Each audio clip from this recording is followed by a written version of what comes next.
Hello friends, welcome to my new vlog.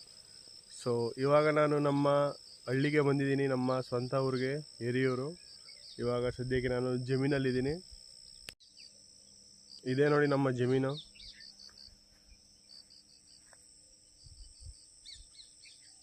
ಹಸುಗೆ ಅಂದ್ಬಿಟ್ಟು Maven ಕಡ್ಡಿ ಹಾಕಿದ್ದೀವಿ. ಅದೇ ನಮ್ಮ ಬೋರು. ಇದು ಮೀಟ್ರ್ ಬಾಕ್ಸ್. ಜಮೀನಲ್ಲಿ ಏನು ಕೆಲಸ ಅಂತಂದರೆ ನಾವು ಬಾಳೆ ಹಾಕ್ಸ್ಬೇಕು ಅಂದ್ಕೊಂಡಿದ್ದೀವಿ. ಸೊ ಅದಕ್ಕೆ ಸ್ವಲ್ಪ ನಮ್ಮ ಬೋರಲ್ಲಿ ನೀರು ಸ್ವಲ್ಪ ಗ್ಯಾಪ್ ಹೊಡಿತಾ ಇತ್ತು. ಅದಕ್ಕೆ ನೀರು ಸಾಕಾಗುತ್ತಾ ಏನೋ ಅಂತ ನೋಡೋಣ ಅಂತ ಬಂದಿದ್ದೀವಿ. ನಮ್ಮ ತಂದೆಯವರು ಹಸುನ ಹೊಡ್ಕೊಂಡು ಬರ್ತಾ ಇದ್ದಾರೆ. ಇನ್ನೇನು ಅವರು ಬರ್ಬೋದು. ನಾನು ಬೈಕಲ್ಲಿ ಬಂದೆ. ಇವಾಗ ಇಲ್ಲಿದೆ ನೋಡಿ, ಇದನ್ನು ಬಿಚ್ಚಿಬಿಟ್ಟು ಈಗ ಸ್ಟಾರ್ಟ್ ಮಾಡಿ ನೋಡ್ತೀವಿ ನೀರು ಸಾಕಾಗುತ್ತೆ ಏನೋ ಅಂದ್ಬಿಟ್ಟು.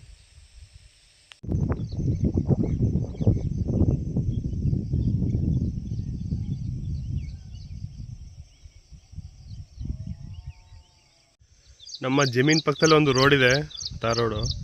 ಅಲ್ಲಿಂದ ನಿಂತ್ಕೊಂಡು ನಮ್ಮ ಜಮೀನ್ ಕಡೆ ನೋಡಿದ್ರೆ ವ್ಯೂ ಏನು ಸಾಕಾಗಿದೆ ನೋಡಿ ಫ್ರೆಂಡ್ಸ್. ಹಿಂದ್ಗಡೆ ಫುಲ್ಲು ಎಲ್ಲ ಬೆಟ್ಟಗಳು. ಅದೆಲ್ಲ ಊಟಿದು ಬೆಟ್ಟ ಅಂತ ಹೇಳ್ತಾರೆ, ನಾನು ಕರೆಕ್ಟಾಗಿ ಗೊತ್ತಿಲ್ಲ. ಮೇ ಬಿ ಊಟಿದೇ ಇರಬೇಕು. ಇಲ್ಲಿಂದ ಊಟಿ ತುಂಬ ಹತ್ರ, 45 to 50 ಕಿಲೋಮೀಟರ್ಸ್ ಆಗ್ಬೋದು. ಸೊ ಇದೇ ನೋಡಿ ನಮ್ಮ ಜಮೀನು.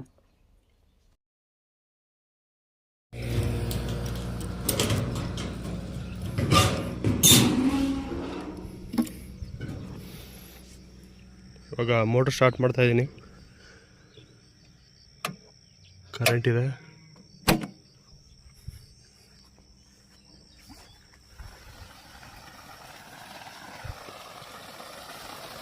ಇವರೇ ನಮ್ಮ ತಂದೆ.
ನೀರು ಪ್ರೆಷರ್ ಆಗಿ ಒಂದು 10 ನಿಮಿಷ ಓಡುತ್ತೆ ಸ್ಟಾರ್ಟಿಂಗು.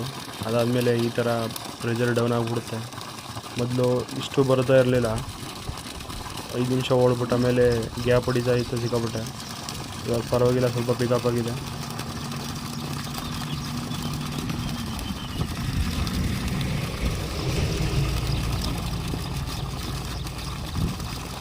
ನಮ್ಮ ಅಪ್ಪ ಅಮ್ಮ ಹೇಳ್ತಿರ್ತಾರೆ ಹೊಸ ಬೋರ್ ಹಾಕ್ಸ್ಬೇಕು ಅಂತ. ಆದರೆ ತಿಳಿದವ್ರು ಹೇಳ್ತಾಯಿದ್ರು ನೀರು ಓಡ್ತಾ ಪಿಕಪ್ ಆಗುತ್ತೆ ಅಂತ. ಸ್ಟಾರ್ಟಿಂಗು ಬೋರ್ ಹಾಕ್ಸಿದಾಗ ನೀರು ಇಷ್ಟೂ ಬರ್ತಾ ಇರಲಿಲ್ಲ, ಸಿಕ್ಕಾಪಟ್ಟೆ ಗ್ಯಾಪ್ ಹೊಡಿತಾಯಿತ್ತು. ಸದ್ಯಕ್ಕೆ ಇವಾಗ ಒಂದು 3/4 ಗಂಟೆ ಓಡಿಸಿದ್ದೀವಿ. ಸದ್ಯಕ್ಕೆ ಇನ್ನೂ ಈ ಥರನೇ ಬೀಳ್ತಾ ಇದೆ. ಪರವಾಗಿಲ್ಲ ಇಷ್ಟು ಬಿದ್ದರೂ ಅಂತ ಹೇಳ್ತಿದ್ದಾರೆ ಹೇಳ್ತಾರೆ. ನೋಡೋಣ. ಹಸುಗೆ ಕಡ್ಡಿ ತರದಿಟ್ಬಿಟ್ಟು ಇವಾಗ ಮನೆಗೆ ಹೋಗ್ತಾಯಿದ್ದೀವಿ, ನಾನು ನಮ್ಮ ತಂದೆ. ಜಮೀನಿಂದ ಮನೆಗೆ ಬಂದು ತಿಂಡಿ ಆಗಿದೆ. ಈಗ ತಿಂಡಿ ಮಾಡಿಕೊಂಡು ಇವಾಗ ಸಂಡೇ ಆಗಿದ್ದರಿಂದ ಚಿಕನ್ ತರಬೇಕು ಅಂತ ಪಕ್ಕದೂರ್ಗೆ ಹೋಗ್ತಾಯಿದ್ದೀನಿ. ಸೊ ಇಲ್ಲಿದೆ ನೋಡಿ ನನ್ನ ಬೈಕು, ಅಲ್ಲಿದೆ ನಮ್ಮ ತಂದೆಯವ್ರ ಬೈಕು. ಸೊ ನಮ್ಮ ತಂದೆಯವ್ರ ಬೈಕಲ್ಲಿ ಪೆಟ್ರೋಲ್ ಇಲ್ಲದ ಕಾರಣ ಇವಾಗ ಪೆಟ್ರೋಲ್ ಹಾಕ್ಸ್ಬೇಕು ಅಂತ ಆ ಬೈಕ್ನೇ ತಗೊಂಡು ಹೋಗ್ತಾಯಿದ್ದೀನಿ. So let's go. ನಮ್ಮ ಹಸುದು ಕರು ಇದು. ಇದಕ್ಕೆ ಜಸ್ಟ್ 3 ತಿಂಗಳು ಕರು ಇದು. ಮತ್ತು ನಮ್ಮ ಹತ್ರ 2 ಕುರಿ ಮರಿಗಳು ಕೂಡ ಇದೆ. ಇದೇ ನೋಡಿ ನಮ್ಮ ಕುರಿ ಮರಿಗಳು. ಇದು ಚಿಂಕಿ, ಅದು ಮಿಂಕಿ.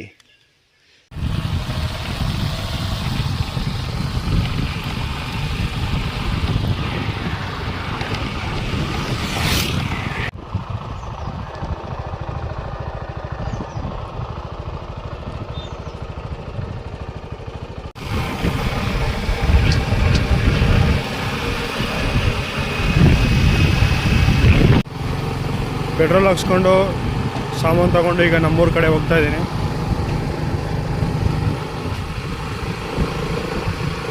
ಇದೇ ನಮ್ಮ ಪಕ್ಕದೂರು ಬೊಮ್ಲಾಪುರ ಅಂತ, ಅಲ್ಲಿಂದ ಐಟಮ್ಸ್ ಎಲ್ಲ ತಗೊಂಡು ಹೋಗ್ತಾ ಇದ್ದೀನಿ.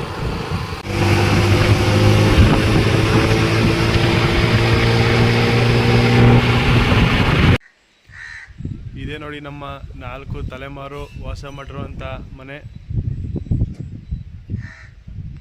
ಮನೆ ಹೇಗಿದೆ ಅಂತ ತೋರಿಸ್ತೀನಿ. ತುಂಬ ಹಳೆಯದು, ಸದ್ಯಕ್ಕೆ ನನ್ನೂ ಸೇರಿಸಿ 4 ತಲೆಮಾರು ವಾಸ ಮಾಡಿರುವಂಥ ಮನೆ ಇದು.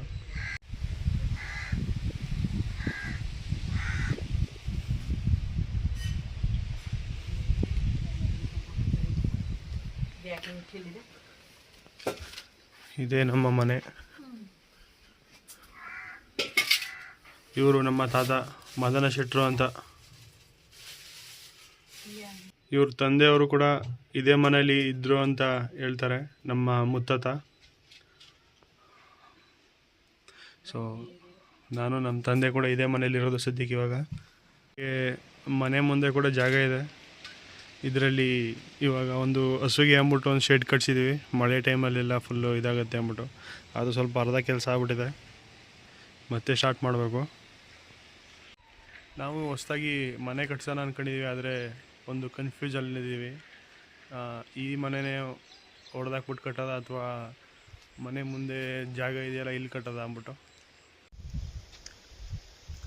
ಫ್ರೆಂಡ್ಸ್, ನಾವಿವಾಗ ಜಮೀನಿಗೆ ಬಂದಿದ್ವಿ. ನಮ್ಮಮ್ಮ ಹಸು ಹಿಡ್ಕೊಂಡು ಅಲ್ಲಿ ಮೇಯಿಸ್ತಾ ಇದ್ದಾರೆ. ನಾನು ಪಕ್ಕದಲ್ಲಿ ಸೂರ್ಯಕಾಂತಿ ಇತ್ತು ತಗೊಂಡು ತಿಂತಾಯಿದ್ದೀನಿ. ಈ ವಿಡಿಯೋನ ಇಲ್ಲಿಗೆ ಎಂಡ್ ಮಾಡ್ತಾಯಿದ್ದೀನಿ. ನಮ್ಮ ಊರಿಗೆ ಬಂದು ಒಂದು ವಿಡಿಯೋ ಮಾಡಬೇಕು ಅಂತ ಅಂದ್ಕೊಂಡಿದ್ದೆ, ಅದಕ್ಕೆ ಒಂದು ವಿಡಿಯೋ ಮಾಡಿದೆ. So thank you so much for watching. Bye.